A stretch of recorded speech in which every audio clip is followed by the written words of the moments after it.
Good morning, good evening, good afternoon, wherever it is that you are and wherever you may be. Thank you very much for making us a part of your day. I am Brad Franklin, Digital Media Relations Manager here in Chesterfield. I'm very glad to tell you that Chesterfield Behind the Mic is on the air once again. There are lots of different departments in the county. There are lots of different folks who interact with the public in a variety of different ways. And then there are those departments that do a lot of stuff behind the scenes. And what it brings me a lot of joy to be able to feature different folks from around the organization. Those departments maybe aren't as forward-facing, right, aren't as public-facing, but yet the work that they do is exponentially as important. So I'm very glad to welcome Khara Durden, who is the Director of Internal Audit, here to the show to talk a little bit about her department and some of the things going on there. First, welcome to the show, Khara. How are you? I'm great, Brad. Just want to say thanks for having us. I'm a fan of the podcast and like to listen to it when I can. And so I'm really glad to be here today. Well, I very much appreciate that. You know, not enough people come on the show and tell me how much of the fans they are of the podcast. Really? So we should get more people to do that. I'm surprised. I hope I start a trend. I hope you do too, because that was really nice. I appreciate that. Now, if you are somebody who listens to the podcast with any regularity, you know that one of the things I like to do is I like to start with a little bit of a background. But so before we get into the nuts and bolts of what internal audit even is, I want to hear a little bit about sort of your background. What did the road look like for you to land in Chesterfield as the head of internal audit?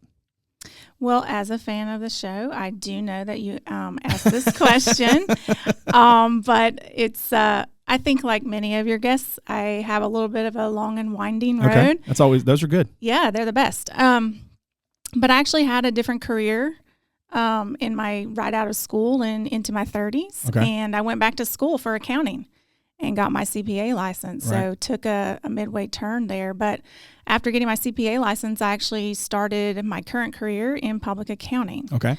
And for people that don't know what that is, basically that's working in a CPA firm and doing, I prepared individual and business tax returns. Okay. But I also did a lot of auditing there. Okay. We had a variety of different clients, such as we had nonprofits, employee benefit plans, small business, manufacturing. Right.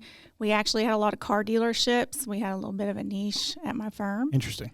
And we had a few local governments as well. But it wasn't something that I was interested in working in full time at that time. In 2017, my family moved to Virginia. Okay. And I just saw that as a great opportunity to look for an improvement in my work-life balance. Okay. I like it. And so I was hired here at the Chesterfield County Internal Audit Department. Yep. So I've been here since 2017. It was a very different type of work for me, different auditing process than what I was used to, and we had a really different culture. But I really ended up liking the types of work that we did and the projects that we worked on. Yeah. Now, I have to ask this because I love your accent. When you said you moved, where are you originally from? Well, I'm from Nashville, Tennessee. Okay. No surprise. But I worked for about 20 years in Chattanooga, Tennessee. Okay, cool. So I've got some family in Knoxville. So there's I could kind of hear a little bit of the Tennessee in there, but that's interesting. All right, so I realize for most folks, they probably have a sense of what an audit means, right? But as far as what internal audit means, I would guess that might be somewhat new to them. They can probably, context clues give them a good sense. But let me ask you this way. How would you describe the role of internal audit and what exactly is, fraud, waste, and abuse? What does that mean? Okay, great. So I'll try to answer you. Had two questions there. So I'll try first to answer what is internal audit and kind of what is our role. Right. And I think most people know about what an external auditor is. That's a CPA firm who audits the financial statements of clients. Right. So, but we're internal audit, and what that means is basically we're a department inside an organization. So we work for the organization. And we provide independent and objective assurance services to improve our organization, basically. Right. We work on a variety of different projects. It's not just financial statements. We look at compliance and performance. Right. We can also do security and technology reviews. We do operational related analysis. We do support our external auditor here in Chesterfield. Right. We perform management requested special projects, and the reason I'm here today, we do perform fraud, waste, and abuse investigations. Yeah. Now, I've always found that sometimes the best way to define a word is to tell you what it's not, right? And so maybe one of the best ways we can illustrate what internal audit does might be to focus on what it isn't and what it doesn't do. So are there any sort of misnomers or sort of misconceptions that you commonly hear from people when it comes to your department and the work you guys do? Yeah, I do think there's a lot of misconceptions about internal audit. I've been an auditor, like I mentioned, for a long time. I think the biggest one probably is that sometimes people or departments we're auditing, they almost feel afraid of us, or they feel like we're looking for mistakes, or we're looking to assign blame if there are audit findings. And I've even heard a few times that employees can be scared about their jobs if we have any audit findings. And that what I would say is our mentality or our mind frame is the exact opposite of that. Right. So what we're trying to do is we want to help drive Chesterfield towards excellence. We care a great deal about our organization. We're able to see our organization from a top level view, and all we're looking to do is improve our processes, increase efficiencies, and reduce our risk. And, even if we do have audit findings, and sometimes we do, our main goal is to work with departments to correct those and find better ways to do those things moving forward. Right, and it makes sense, right? Because on the one hand, it's kind of commonsensical to think that like there might be ways that this or that might be able to be improved, and having a process by which that happens. It's not going to be the people. It's not not when you're in the middle of it. It's going to be when some other angle, right? You're going to see it from a different point of view because you're not in the middle of it every day. Yeah, right? we're a fresh set of eyes sometimes. Exactly. Process may have been the same for many years. Right. And nobody's ever looked at it or thought about a different way to do it. Right. And so I think that's one of the main things we can do is help improve our processes. Right. And I feel like every time I hear Dr. Casey talk at like Government Citizens Academy, my Chesterfield County, one of the things he says is like, if you know of a way we should do something differently, we want to hear about it, because just the reason we've done it that we've done it this long, that long isn't enough reason to just keep doing it that way. Oh, absolutely right. There has to be that sort of process minded sort of like you're looking for as much. You use the word excellence. I would almost think of it like it as an efficiency standpoint, right? Yeah. You're looking to figure out what are the ways where this process could be a little bit better, and what does that mean for not just the rest of this group, but the larger organization as a whole. Right. I mean, we always know there's opportunities for improvement. We're constantly trying to improve, and that can be through technology and things like that. So we don't want to be afraid of change. We want to embrace change and see how that works to make us better. Real quick, before we move on to Fraud Week here in a second, you say we. How many people is we?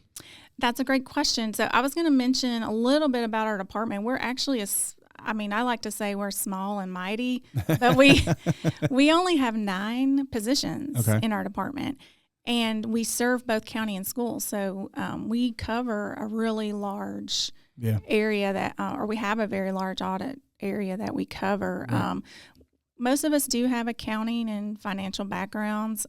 We do have, I think it's 5 CPAs right now, 2 certified internal auditors.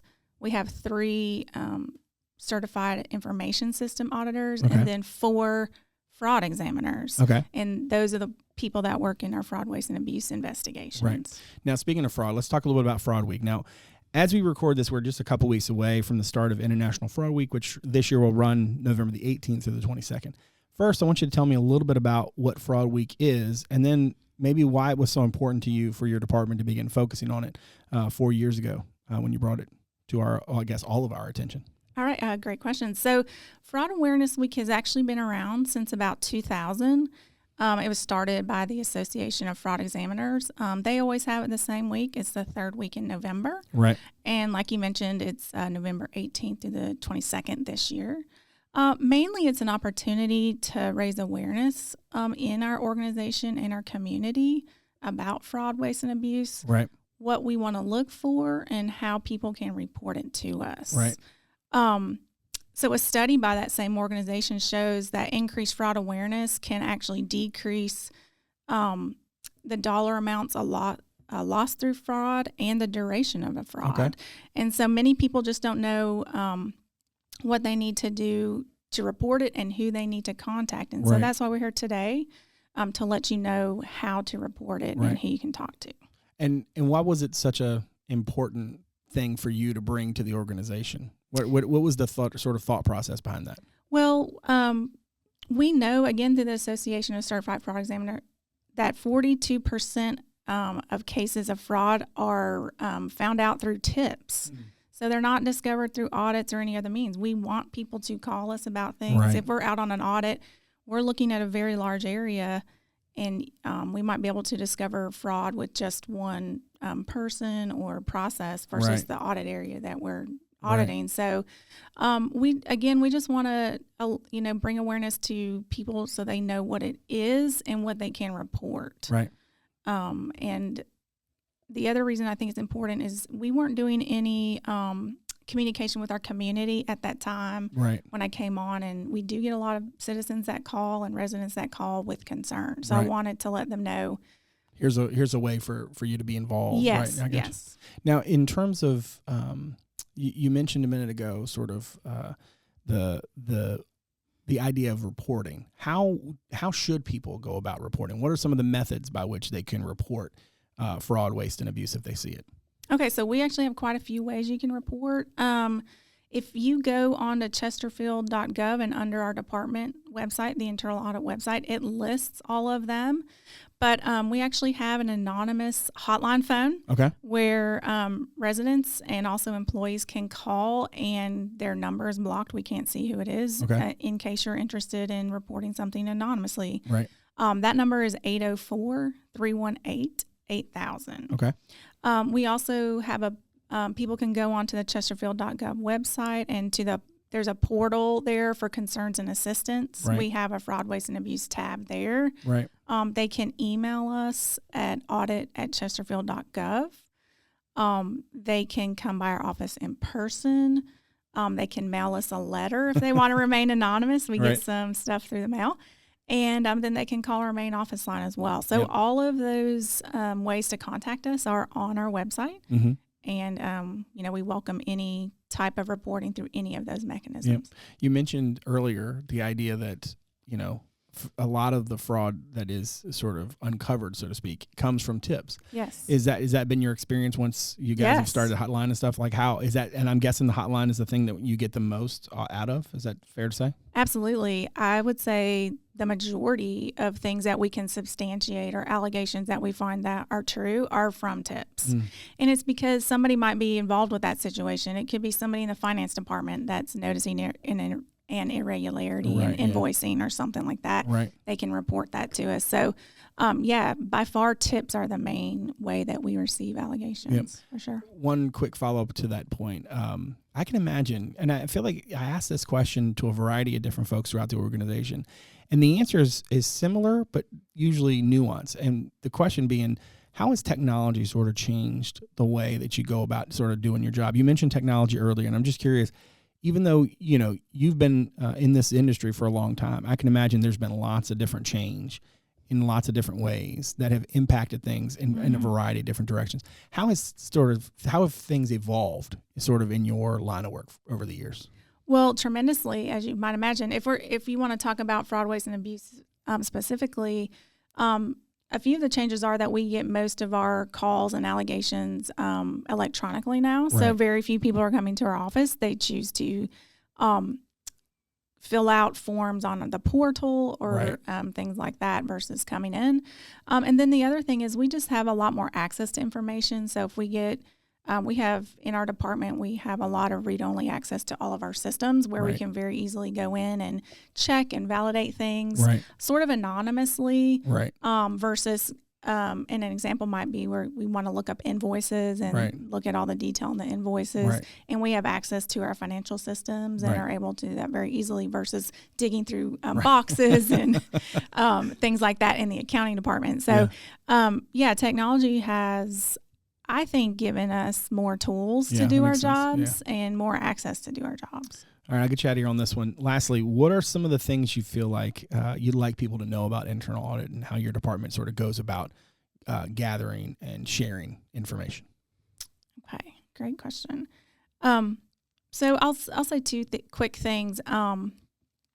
If you wanted to call or somebody wanted to call with an allegation of fraud, waste, and abuse, please provide as much information, evidence, or detail that you can.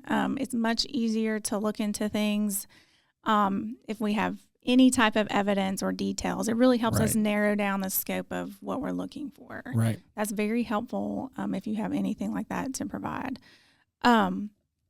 Secondly, I would say some allegations or some concerns that we receive, we are not able to handle, but we can typically help get you to the right place. Right. An example is sometimes we get calls on the hotline about identity theft. Right. And since we don't have access to people's financial information or Right. bank accounts, Right. we are not the right department to help you with that. However, we can get you to the police department and they Right. can help you with those concerns. So Chesterfield has a lot of resources for fraud, waste, and abuse allegations. We do have a list of common phone numbers, again, on our website if people would like to go there. But if they just call our number, we can always help get you to the right place if you're not sure exactly where you need to go. Good deal. Well, Khara, thank you very much for coming to the podcast and talking to us about internal audit and fraud week and all the fun things. Appreciate you coming by. Well, thanks, Brad. I really love to talk about internal audits. So anytime, we appreciate the invite. Absolutely. Yes, ma'am. Thank you. All right. Make sure you check us out on social media. On Twitter, it's at Chesterfield VA, and on Instagram, it's Chesterfield Virginia, all one word. And on Facebook, you can check out our podcast page. Just search Chesterfield on the Mic.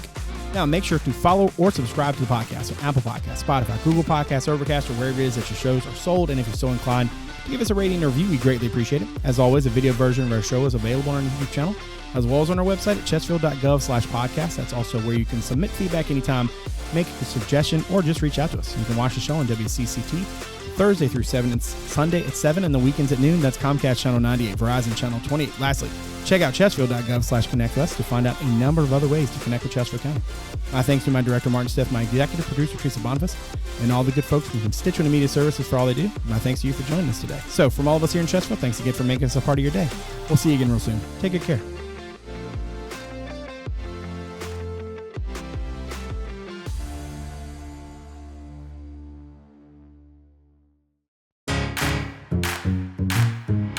From blogs to podcasts, and I'm very glad to tell you that Chesterfield Behind the Mic is on the air once again. Newsletters to alerts, social media, the latest community news. Welcome to the latest installment of This Week in Chesterfield. How to get in touch, and everything in between. If you want to know about Chesterfield County, our Connect With Us webpage has you covered. Chesterfield.gov/connect with us. Connect with us, your source for all things Chesterfield.